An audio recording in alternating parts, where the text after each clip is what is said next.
Your drawings won't sell. If you have time for that, get a part-time job, Liam declared, tearing up the tickets to my art show before my eyes. As the torn pieces fluttered to the ground, tears welled up in my eyes. The dream I had nurtured since childhood, finally realized in my own art exhibition, was consistently belittled by both Liam and my in-laws whenever I picked up a pencil. Despite the constant criticism, I persisted. I juggled household chores and the care of our daughter Lucy, never neglecting my responsibilities. I refrained from criticizing Liam's hobbies, but this blatant disrespect was too much to bear. I decided I wouldn't forgive Liam. It was time to live life on my terms, without allowing anyone to dictate or complain. Picking up the torn tickets, I locked eyes with Liam. I'm Emma, 35 years old, married to Liam since I was 22. Lucy, our only daughter, just started elementary school. As a mother, seeing her adapt to school life brings me some peace of mind. After seeing Liam and Lucy off and completing household chores, I settle at my desk. Working as a freelance illustrator, my clients range from individuals to corporations. Despite steady commissions, my family has never acknowledged the value of my work. We reside in a second-hand house with my in-laws, who contribute nothing to household chores and only complain about my cooking and drawing, labeling me as useless. Their belief that drawings can't make money persists, despite my explanations. They suggest I give them money from the Social Security checks they receive, claiming it's proof of their past hard work. I proposed living separately, but Liam always defends his parents, making me the villain. Lucy adores her grandmother, who spends her money on toys for her. Lucy compares me unfavorably, believing her grandma would never say no. When I intervene, Lucy accuses me of being mean, causing public scenes. One night, after Liam scolded me for making Lucy cry, he decided that he and his mother would take care of her. This commitment lasted only 3 days before I was once again tasked with Lucy's care. Despite the challenges, my art thrived. Receiving an email invitation for a solo exhibition, I embraced the recognition from clients who appreciated my work. Working tirelessly into the night, I created new pieces for the upcoming exhibition. Despite my family's indifference, the thought of showcasing my art to a wider audience fueled my determination.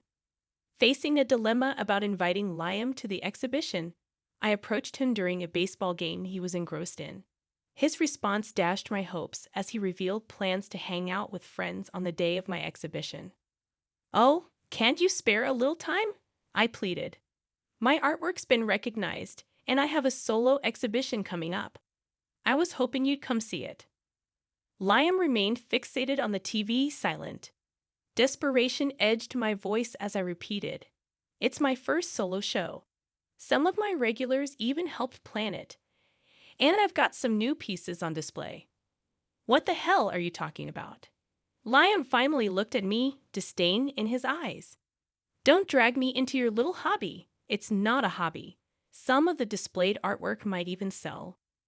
Who the hell's gonna buy your drawings? If you've got time for that, why don't you just get a part-time job?" Liam shouted, snatching the ticket from my hand. He tore it up, and the torn pieces scattered at our feet. Staring at the fragments in shock, tears welled up. Picking up the pieces, it became clear Liam would never understand my profession. I never belittled his hobbies, yet he never allowed me the same freedom. "I've had enough," I glared at him. "I can't take it anymore," I declared, venting my feelings. The words solidified my resolve. I'm gonna break up with Liam. To be honest, the thought of divorce had always been on my mind. I've already got a contact number for a lawyer who assists in the divorce process.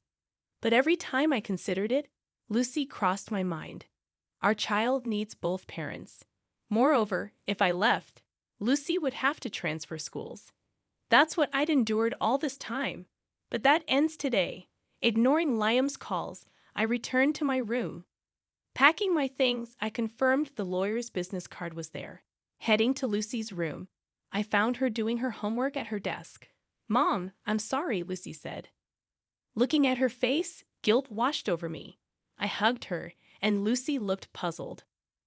Lucy, I've decided to leave this house. What? The innocence vanished from Lucy's face. Although guilty, I continued. What do you want to do, Lucy? Stay here with Dad or come with me? Expecting her to choose her grandma, Lucy surprised me. I want to be with you, Mom. Lucy, I love the paintings you make, I said, and Lucy laughed. She smiled shyly and pointed at her desk. Just trying to be like you. I want to be a good artist too. No, you're already good. You'll surpass me soon. Tears filled my eyes. Lucy was drawing a young girl standing in a flower field, a theme I often drew. Leaving a note and the lawyer's business card on the dining table, Lucy and I headed to my parents' place. They welcomed us without hesitation, aware of the situation. It must have been tough with Liam behaving like that, Emma, my mother said. Yeah. Before I could catch my breath, my cell phone rang. It was Liam, seething with fury on the other end. Emma, where's Lucy? She's with me. She decided to stay with me at my parents' place. If we're going through with a divorce, we'll need to discuss Lucy's arrangements. Though I aimed to shield Lucy from confusion, I yearned to seek support from my parents before navigating the divorce process. Surprisingly, Lucy opted to accompany me. Dad, do you want to talk? Yes. I handed the phone to Lucy, and Liam's tone softened instantly. Lucy, are you okay? Yeah, Dad. I'm sorry, but I want to be with Mom. Why would you say that? Staying with her will make you unhappy. Come back home. Dad, that's not true. Lucy replied calmly, revealing a surprising maturity. Mom tried her best all the time. I've seen it. But you and Grandma kept saying hurtful things about her paintings. I'm worried about Mom. That's why I want to stay with her. With that, Lucy ended the call and gave me a bashful smile. I patted her head. Although it seemed we had no allies in that house, Lucy had been watching. In the following days, Liam bombarded my parents' home with calls and letters, all demanding Lucy's return. It's okay. Everything will be all right. Yeah, thanks, Mom. I continued my work as an illustrator, maintaining a calm demeanor while working from my parents' place. Unlike my in-laws, my parents contributed to household chores, and we supported each other. Naturally, I spent more time with Lucy. She asked me to teach her how to draw and help her with her studies, and I always responded with a smile. Alongside household chores, my art also demanded my attention. Still, I never mistreated Lucy, who had chosen to stay with me. As the day of my solo exhibition approached, my father couldn't attend due to work, but I decided to take my mother and Lucy. Then, one day, a knock echoed at my parents' front door. Lucy eagerly ran to answer it, but halted abruptly, returning to me in a frightened voice, Mom, Dad's here. I had anticipated Liam might show up in person eventually. I took a deep breath. I had no intention of letting him in or even opening the door. I planned to send him away immediately. What do you want? I tried to sound as cold as possible. To my surprise, Liam's reply was, Emma, please come back. I was wrong. What are you trying to do? I asked. His sincerity seemed genuine. In a weak voice, Liam continued, My parents aren't doing anything. They're just eating fast food, and the laundry's been piling up since the day you left. It seemed my expectations were coming true. With Liam out for work most of the time, this situation must be challenging for him. Wearing wrinkled clothes repeatedly and unable to maintain a tidy appearance, finding new jobs was likely difficult. The house was descending into chaos. Please help me out. I wasn't doing anything in that house either, right? I let out a sigh. Your mother said I was a wife who didn't even do housework. You agreed so too. I was wrong. My mom claimed she was doing all the housework, and I believed her. I was fooled. He spoke as if he were a victim, despite joining my mother-in-law in bad-mouthing me. Don't you have any intention to do housework yourself? I've never even held a knife, and I don't know how to use the washing machine. That doesn't mean you can rely on me. Essentially, he wanted me to return and handle the piled-up chores. What a joke. I'm never going back to that house. The day I left, I let go of all my feelings for Liam. There's no way I'm going to feel sorry for him now. I'm not your maid. Isn't it a wife's duty to do housework? Liam's tone became harsh. Beyond exasperation, I calmly responded, I don't want to be your wife anymore. Every morning, I rose early to prepare your lunch, yet never received a word of gratitude from you. There were days when the disappointment cut deeper upon seeing the untouched lunch. I diligently hung the laundry and ironed them to perfection, striving for a wrinkle-free result. Do you understand? I've been carrying out these chores 365 days a year, without a single thank you. So what's your point? Isn't that what wives are supposed to do? If there had been gratitude, we could have been a normal couple. I feel more strongly now that we'll never truly understand each other. Liam didn't get it, and he didn't want to. He was just temporarily down on his luck. Deep down, he hasn't changed. I'm going to live on my own strength. You should try hard on your own too. Hey, Emma. Liam continued, but I ignored him and returned to the living room. Despite Liam banging on the door, he eventually seemed to give up and left. My exhibition turned out to be reasonably successful. Walking around the venue hand in hand with Lucy, my mother beside us, she pointed to a visitor and remarked, Isn't that Liam? Ha! I was taken aback.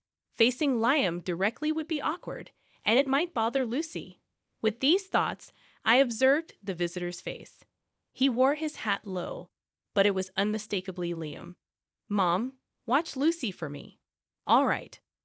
I left Lucy with my mother and approached Liam, speaking quietly to avoid disturbing others. What are you doing here? Have you really made painting your job? His tone lacked spirit, and his clothes appeared wrinkled and unkempt.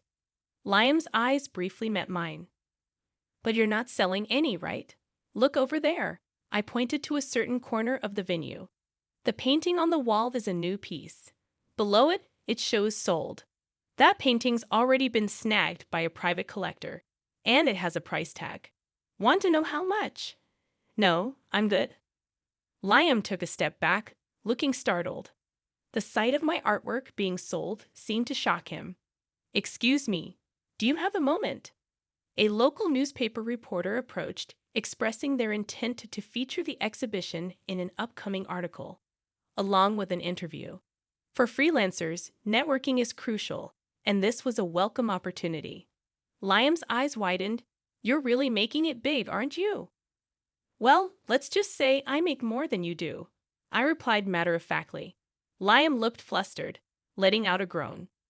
He seemed to grasp the reality that our incomes were just enough to get by, and his parents' social security checks weren't the financial cushion they believed them to be. Emma, you're really something. What are you talking about now? I walked away from Liam, but he followed closely. Emma, let's start over. Paint as much as you want. I'll help with the chores. Please come back. I didn't respond. His plea felt too self-serving, leaving me dumbfounded. Then I noticed someone watching, a ragged-looking couple. It was Liam's parents. Standing in front of my sold painting, their eyes darted between the sold sign and me. They didn't even glance at the artwork. They were simply astonished that my paintings could turn into cash. Liam, how did you get in without the ticket? When I told them I'm the husband of the illustrator, they let me in. You mean ex-husband? I corrected, irritation evident. By tearing up the ticket, Liam had severed any benefits from my artwork. Now he had no choice but to rely on his income and the meager social security his parents boasted about. Excuse me, this artwork is wonderful. Thank you. Another customer complimented, leading to another painting being sold. Liam and his parents stood there, visibly stunned. From the next day, relentless calls from Liam flooded in. Dad, what the heck happened? I wonder what should we do? His attempts to reconcile were unprecedented. After some thought, I reported Liam to the police as a stalker. Despite receiving a warning, Liam persisted with his calls and stalking, resulting in police custody. Me? A stalker? You gotta be kidding! I'm her husband. That was his futile argument, considering we were already divorced. His parents, embarrassed and feeling the judgmental gaze of their neighbors, distanced themselves from Liam as if fleeing. Regardless of where they went, rumors followed. My family never approved of my job. That must have been tough, I shared during an interview. I opened up about the agony of not receiving recognition for my work from Liam and his parents. The headline in the local paper read, "Rising Star Creator, a Tragic Heroine." Despite adversity, she continued drawing. Looking at the article, it felt as though it was about someone else. Being labeled a tragic heroine wasn't as glamorous as it sounded. It was indeed challenging. However, things had changed for the better. I now had my daughter, my parents, and fans who appreciated my work. Liam, the very thing you rejected, had this much power. Thanks to the feature in the local paper, my reputation as an author improved. I started receiving more work and could support my daughter on my income alone. Staying at my parents' house felt uncomfortable, so I rented an apartment near my daughter's school. My parents seemed disappointed, offering, "You can always stay with us. You've been through a lot in that house." "Thanks, but it's my life," I said, reminding myself not to rely on others, a lesson taught by Liam and his parents. I'm going to take that lesson to heart. One day, my daughter brought a friend home from school. Adjusting well after transferring, despite the inconveniences caused by my circumstances, she proudly introduced me. "My mother's an artist." "That's so cool." Since moving, my daughter sounded more mature. She switched from calling me mom to mother and began practicing drawing more seriously.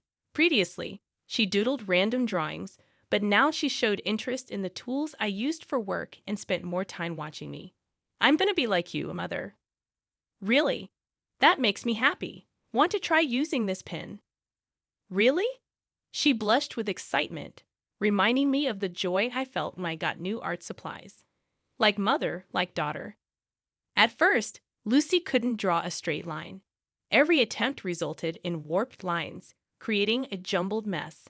However, after many tries, Lucy's drawings started to resemble actual pictures, and her use of paints and colored pencils showed promise. Apparently, she was one of the best artists in her class. "Look at this," the teacher complimented her drawing. "Really? Let me see." I was truly amazed. Witnessing my daughter's growth made me incredibly proud. I had only taught Lucy the basics, breaking down the human body into sections for easier drawing and explaining the relationship between light and shadow. Beyond that, she must have learned by watching me work or studying my finished paintings. Lucy might be even more talented than me, and I honestly believed it. Lucy gave a shy smile, expressing her determination. I'm going to keep on drawing for Lucy, for my fans, and most importantly, for myself, who never gave up on art no matter the circumstances.